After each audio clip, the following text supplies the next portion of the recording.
Talking CRM with Jeff and David, getting the best value for their whole organization from your integrated CRM and accounting systems. David Beard, CRM Principal, and Jeff Richards, Head of Training Program Development for Sage CRM, spend time chatting with customers, resellers, and others about Sage CRM in action around the globe.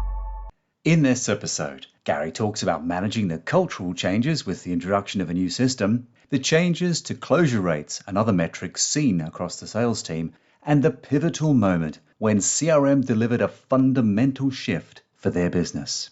Should we talk about the cultural changes at that point, or was it later on? Cultural changes were interesting. I mean, how many times we work with people, they drive these decisions and people scratch their heads. And we had evolved from a bunch of men and women out carrying their bags to a bunch of men and women out with laptops and smartphones. There has been a profound evolution in that customer interface. Now we said, oh, by the way, you now have this other thing that you have to interact with. Candidly, I think some may have saw CRM as a overseer technology. That was not why we got it. We hire people, we trust them, we send them out in the field to represent us. I don't feel the need to have an overseer technology with them. I could see as a salesperson, all of a sudden I have to log in, I have to enter all this data in, management's looking at it. That took a while to get over that aspect, that CRM was not necessarily a disciplinary tool. How did you do that? Did you incentivize people to use it, or did you just sort of keep the drumbeat going about this is why we're using it? Yeah, so this took some time. It took tremendous amount of patience. And from a leadership standpoint, different companies have different views on how they implement CRM. We took a very long view. When I say long, it took years to fully get everybody's buy-in. So what we in essence had, so you're in front of a customer, you're presenting a product, you now need to generate a quote. That's the gestation of our business. Meet, discuss, evaluate, quote, purchase order, ship, invoice, right? So we looked and said, how do we at some point require the use of CRM without being dictatorial? And the answer was, quote, all the information was in CRM. Everything that our internal staff needed to generate a quotation was resident in CRM. Heretofore, a salesperson had to type all the information in, use a form, send it in. Now, all they had to simply do is there's a dialog box. I want to quote one widget, 2 gizmos. Here's the pricing. Here's whatever special features, and boom. So very much a carrot approach. I'm going to make your life easier. Why wouldn't you use this? Why wouldn't you use it? In the first year, it was just interact with it. Second year was really, okay, we're going to move quoting CRM. It was amazing. The people who were somewhat resistant, exactly your point, they realized this is actually somewhat easier. So maybe I'm not going to resist as much. And we were very patient. If somebody didn't use CRM to quote, we gave them plenty of time. And ultimately, then we had some everybody adopted it because at the end of the day, I had to realize this was really easier.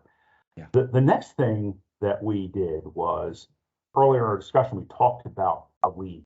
A lead is a dollar sign, right? It's a potential sale, but it also costs somebody something to produce it. Those somebodies who are paying that money want to know what they're getting for their dollar. So then we said, how do we follow up? And that's where then CRM allows us to run reports. So we know exactly the minute the lead is entered.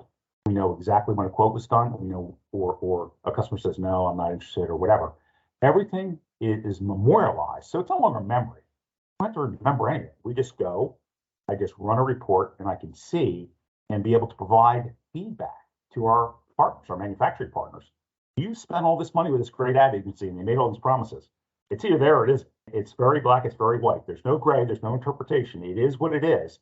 And we can then tell you almost to the penny what that effort generated in results.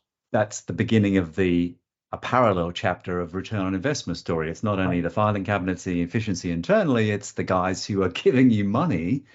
You go, here's why it works, or equally why it doesn't, right? But at least you can prove it, as you say, in black and white.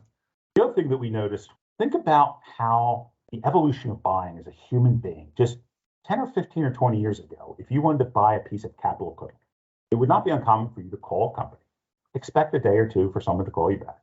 Some point, set an appointment, the person comes in, So this process could take days, weeks even.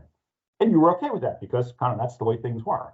Then we had cell phone technology. Then we had pagers. Then we had the internet. Now, what has happened is your tolerance for response is shrunk. There is nobody I've ever run into who says, oh, all this technology, you can take your time, no worries. No, it's measured by hours, minutes, sadly, sometimes seconds. When someone hits I want to be contacted lead request, they're not waiting days anymore. They're not even waiting hours. They're on to the next person. So what CRM has helped us to do is then all that goes right into our programming. An email is sent out to the salesperson. They can immediately contact the customer. All of that data is resident, so we can immediately respond to customer needs.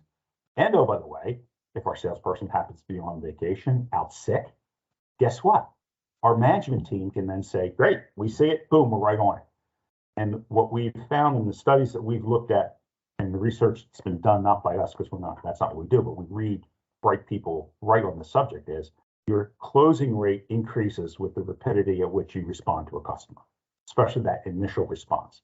The higher the percentages that you're going to close that business. And the inverse is also true. The longer you wait, the less the chance that you're going to get the business. So that's partly, I suppose, part of that is an emotional response. Why hasn't the guy called me back, guy or girl called me back? And there's also the reality is that someone else will beat you to it, right? Exactly. Both are correct. Yeah. Both are correct. So how else without CRM? How else would you manage that data, efficient fashion, to be able to provide that type of customer response? I have a feeling our chat is going to pivot a lot around the culture. The sales folks in your organization, you must have shared that data about speed of reply and reality of closing deals. Do they see it? Do they believe it? Do they understand it? They certainly do now because they've seen the increase in their own results. What do they say? Seeing is believing. And when you begin to see that when I call these folks back quickly, we are a commission-based sales agency. Our sales team doesn't get paid until the transaction of the event. So the greater the number of transactions, the higher the income potential.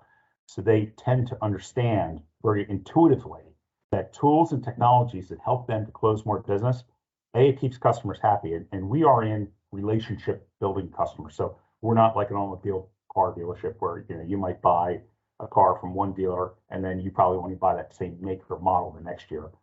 We have a finite number of customers. They are in the life sciences industry. Our job is to have 20, 30, 40-year relationships with these people or longer. And we now have generational relationships where fathers have gone to sons and daughters in our business. So we can't simply say, well, we don't have that customer, we'll find another one. That's not how our business works. So we have to make sure that we're delivering every single time because you might have that customer for your entire career, cannot afford to be not responsive to them.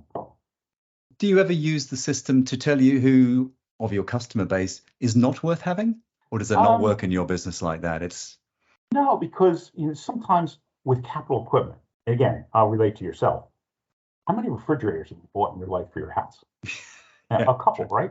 But when you need one, right? Right. There's no qualification out, really. You're either in or, okay. Yeah, so if you found a good supplier and you bought your refrigerator, and now all of a sudden your range or your stove or your oven isn't working, the chances are you're going to go back to that person. You say, what, they took care of me for the refrigerator. I'm going to give them a chance for the range. Our business is the same. We have what we consider homogeneous products that all mesh together so that you may buy a refrigerator one day, and we might not sell you another refrigerator for 4 or 5 years because why would we? It's running. You don't need another one. But you might need another centrifuge, incubator, autoclave. And you say, that girl took really good care of me from my refrigerator. I'm going to give them a shot. And that's how we built our business with those homogeneous products so that we can then go in and say, okay, you might not need this today. You find that you're having success in your business. And instead of one laboratory, now you have 3. Now you have to start duplicating equipment. Who are you going to call? You're going to call the person that you had a good experience with.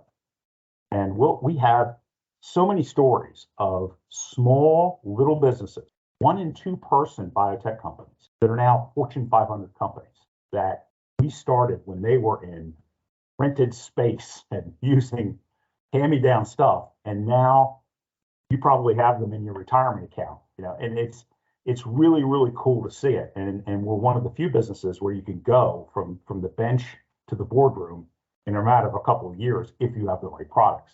And it's a very satisfying feeling, isn't it? Yeah, As there's it's someone really who works. cool in our business to see that. And so we want to be with our customers for that journey, obviously.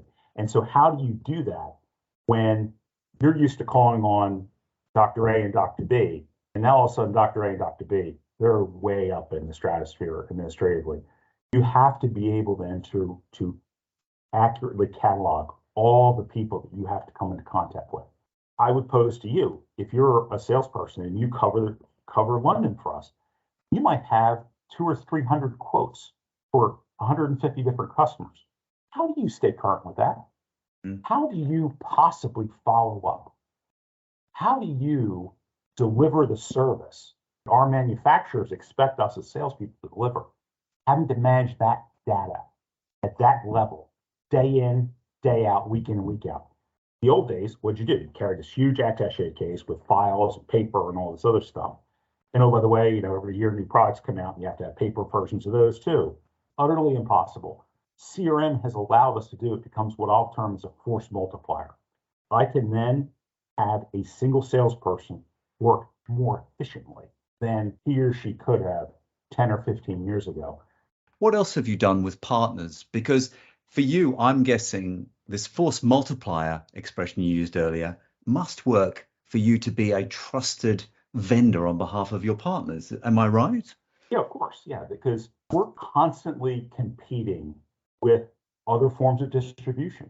We are not exclusive. We'd love to be, and we are with a few of our suppliers.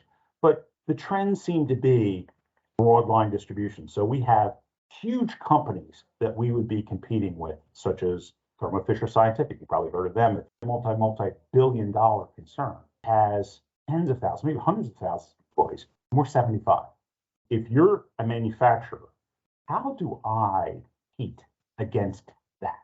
So I have to bring something to the table. I have to cause you to look and say, I like what they have to say. I think this might make sense. And so what that forces us to do is constantly be better, constantly be more innovative, constantly be more customer focused, not just focus at the exclusion of the manufacturing partner, then look at their needs, their pain points. What are they trying to accomplish? And ultimately, in a weird way, sell to our suppliers. We are an outsourced service. We are a product. Our products are people. Our product is our ability to have access to the market, to be able to evangelize your product and to provide you a best possible distribution partner that you could find. We're up against some really big players. That's a very powerful point as well.